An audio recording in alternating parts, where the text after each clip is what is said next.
विद्यार्थी मित्रांनो, आज आपल्याला मागणी निर्धारित करणारे घटक बघायचे आहेत. मागणी निर्धारित करणारे घटक म्हणजे बाजारामध्ये वस्तूची असणारी मागणी ज्यांच्यावर अवलंबून आहे असे असणारे घटक. आपण जी मागणी करतो त्याच्यावरती परिणाम करणारे हे घटक आहेत असं म्हणायलाही हरकत नाही. आता बघा, वस्तूच्या मागणी निर्धारित करणाऱ्या घटकांमध्ये सगळ्यात महत्त्वाचा वाटा किमतीचा असतो. किंमत बदलली की मागणी बदलते. किंमत वाढली, मागणी कमी होणार आहे. किंमत कमी झाली, मागणी वाढणार आहे. तर किमतीचा मागणीवरती मोठा परिणाम होतो. दुसरा घटक आहे उपभोक्त्याचं उत्पन्न. आपल्याकडे असणाऱ्या उत्पन्नानुसार आपण मागणी करतो. जास्त उत्पन्न असणाऱ्या लोकांकडून जास्त वस्तूंची मागणी केली जाते. आपल्या उत्पन्नात वाढ झाली की आपल्या वस्तूंच्या मागणीतसुद्धा वाढ होत जाते. उत्पन्नात घट झाली की आपण आपोआपच वस्तूच्या मागणीमध्ये घट करतो. तिसरा मागणीवर परिणाम करणारा घटक आहे पर्यायी वस्तूंच्या किमती. प्रत्येक वेळेला आपण एखादी वस्तू महाग झाली की त्याला दुसरा पर्याय आहे का असा विचार करतो. जसं की बघा, गूळ महाग झाला की त्याला पर्याय साखर आहे. मग साखरेची किंमत कमी असेल तर आपण साखर खरेदी करतो. साखर महाग झाली की पर्यायी गूळ आहे, तर मग त्याची किंमत कमी असेल तर आपण गुळाची मागणी वाढवतो आणि साखरेची कमी करतो. याचा अर्थ पर्यायी वस्तूंच्या मागणी या त्यांच्या किमतीवर अवलंबून असतात. एखादी वस्तू स्वस्त झाली की आपण त्या वस्तू जास्त घेतो. पर्यायी वस्तूंच्या किमतीचा मागणीवरती परिणाम होतो. पूरक वस्तू एका बरोबर दुसरी वापरली जाणारी वस्तू.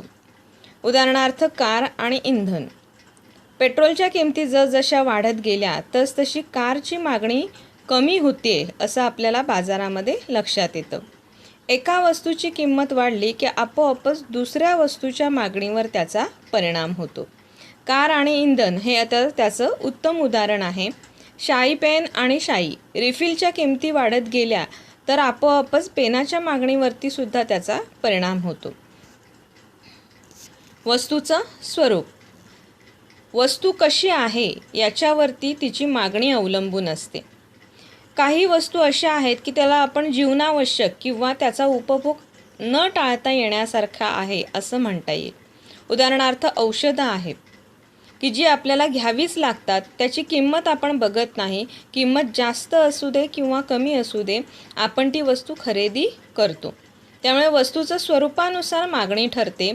काही अत्यावश्यक वस्तूंच्या बाबतीमध्ये किंमत वाढली किंवा कमी झाली तरी त्याची मागणी ही कायमस्वरूपी केली जाते. लोकसंख्या मागणीवर परिणाम करणारा अतिशय महत्त्वाचा घटक. लोकसंख्या जशी जशी वाढत जाते, मागणी तशी वाढत जाते. लोकसंख्या वाढली, साखरेची मागणी वाढणार आहे, कापडाची मागणी वाढणार आहे. हेच आपल्याला उलट पद्धतीने सांगता येईल की लोकसंख्या कमी झाली, आपोआपच सगळ्या वस्तूंच्या मागणी जी आहे ती कमी होणार आहे. भविष्यकालीन किमतीचा अंदाज. भविष्यामध्ये एखादी वस्तू स्वस्त होणार असेल किंवा महाग होणार असेल तर आपण सध्याची असणारी खरेदी कमी जास्त करतो. कांदे काही दिवसांनी महाग होणार आहेत असं जर आपल्या लक्षात आलं तर आपण त्याची आगाऊ खरेदी करतो. साखर महाग होणार आहे असं कळलं की आपण थोडीशी त्याची आधीच मागणी करून ठेवतो. भविष्यात एखादी वस्तू महाग होणार आहे असं आपल्याला वाटलं की आपण त्याची मागणी अगोदर करून ठेवतो. आणि एखादी वस्तू स्वस्त होणार आहे असं वाटलं तर आपण त्याची असणारी खरेदी जास्तीत जास्त लांबवण्याचा प्रयत्न करतो. स्वस्त झाली की ती वस्तू खरेदी करूया असाही विचार आपण करतो. त्यामुळे भविष्यात एखादी वस्तू आणखीन स्वस्त होणार आहे असं वाटलं तर आपण सध्याकालीन असणारी जी खरेदी आहे ती थांबवतो, म्हणजे मागणी कमी करतो.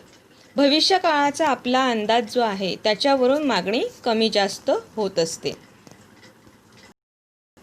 जाहिरात हा जास्तीत जास्त मागणीवर परिणाम करणारा घटक आहे.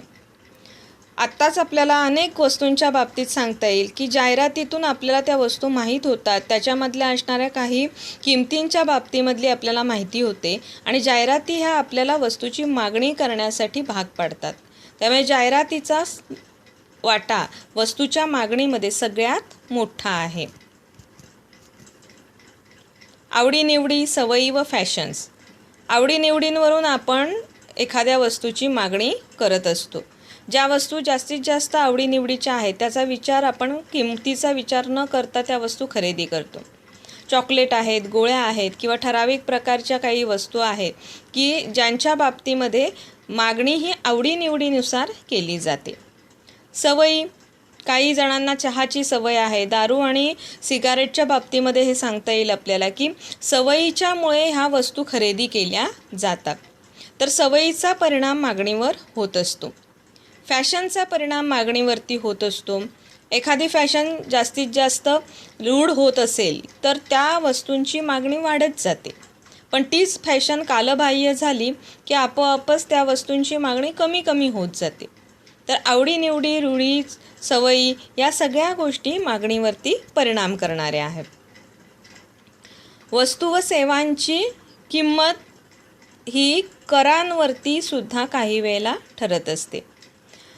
सरकारमार्फत जे कर आकारले जातात त्या करांमुळे वस्तूची किंमत वाढते आणि त्या किमती कमी जास्त जशा होतात तशी मागणी कमी जास्त होते.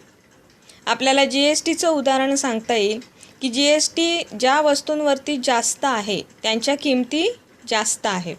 आपोआपच त्या वस्तूंची मागणी कमी होते आणि ज्या वस्तूंना करांमध्ये सवलत मिळते त्या वस्तूंची किंमत कमी असते.